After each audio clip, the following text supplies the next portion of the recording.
There's a party out in Agrabah in Aladdin and the King of Thieves. A treasure lost, a treasure found. Aladdin could not believe the news he had just heard from the oracle. His father was alive. Princess Jasmine and Aladdin were to be wed, but Jasmine encouraged him to go find his father. "Take as long as you need," she said. Aladdin hugged the princess. "I'll be back in time for our wedding. I promise."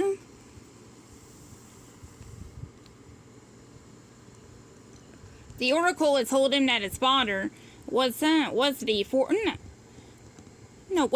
40 thieves.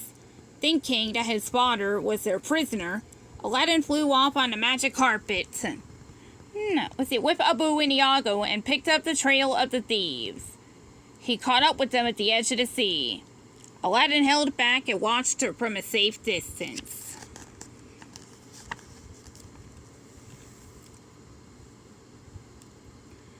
"Open sesame!" cried their leader. Suddenly the waters parted like magic, and the thieves rode through on their horses. Just before the waves had crashed in again, Aladdin sneaked in behind them. On the other side of the water, Aladdin found himself in the thieves' secret lair, but he could not stay hidden. Before long, Aladdin and the King of Thieves were standing face to face. It was his father, Kasim. He was not the thieves' prisoner, he was their leader. Kasim was shocked to see his son. The rest of the thieves were outraged. "The boy is an intruder," cried Saluk, the menacing thief wore sharp golden claws on his hands.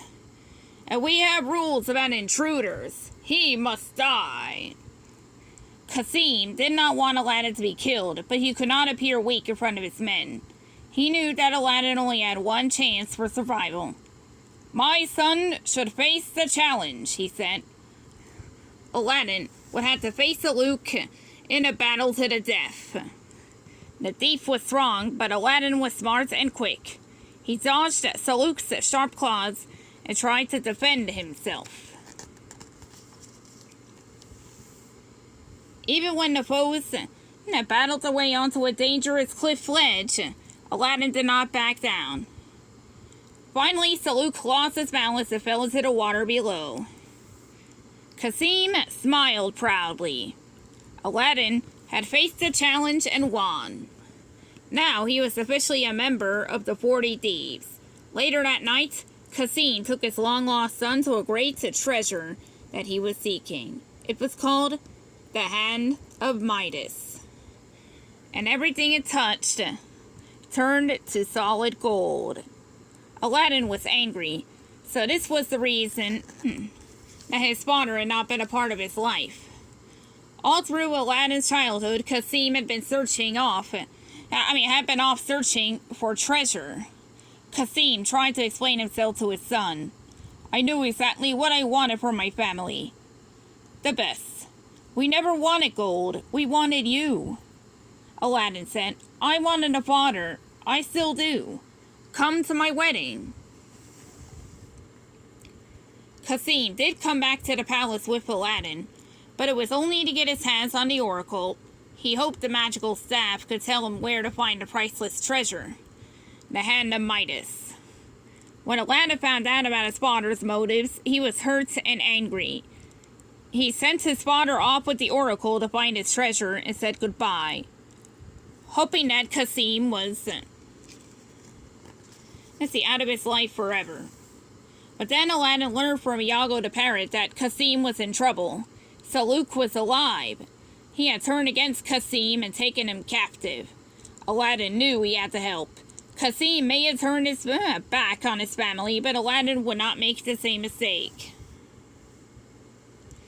So with Jasmine, the genie, Iago, and Abu, Aladdin flew off on a magic carpet to rescue his father. "The Vanishing Isle," gasped Aladdin. A beautiful island rose out of the sea on the back of a great turtle. It was the home of the Hand of Midas.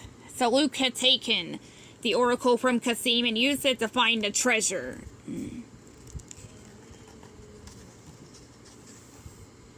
Aladdin found his spotter and Salouk in the city on the Isle. Jumping from a nearby rooftop, Aladdin knocked Salouk to the ground. He and Cassim got away and found a temple that contained the hand of Midas. All of a sudden there was water rushing at them. The great turtle was diving, and soon the vanishing isle would be underwater. Together, Aladdin and Cassim climbed to the hand of Midas. "Be careful," Cassim warned Aladdin. "Don't touch the golden hand." Aladdin carefully threw the treasure to his spotter. And Cassim caught it in his robe. Instantly the cloth turned to gold. But Salouk had caught up with them, and he had Aladdin trapped. "Give the hand of Midas to me, Cassim," Salouk ordered, "or your son dies." Cassim threw the treasure to his enemy. Salouk had caught it in his hands. The greedy thief became a golden statue. He fell like a stone into the water. Aladdin and Cassim carefully recovered the treasure and scrambled to escape the rising water. When they were safe, the King of Thieves took one last look at the hand of Midas. "This wretched thing almost cost me, the ultimate treasure," said Cassim. He hugged Aladdin. "It's you, son. You are my ultimate treasure. I'm sorry it took me this long to realize it." Then he threw the hand of Midas away. Together, Cassim and Aladdin returned to Agrabah to celebrate the wedding as a family at last. The end.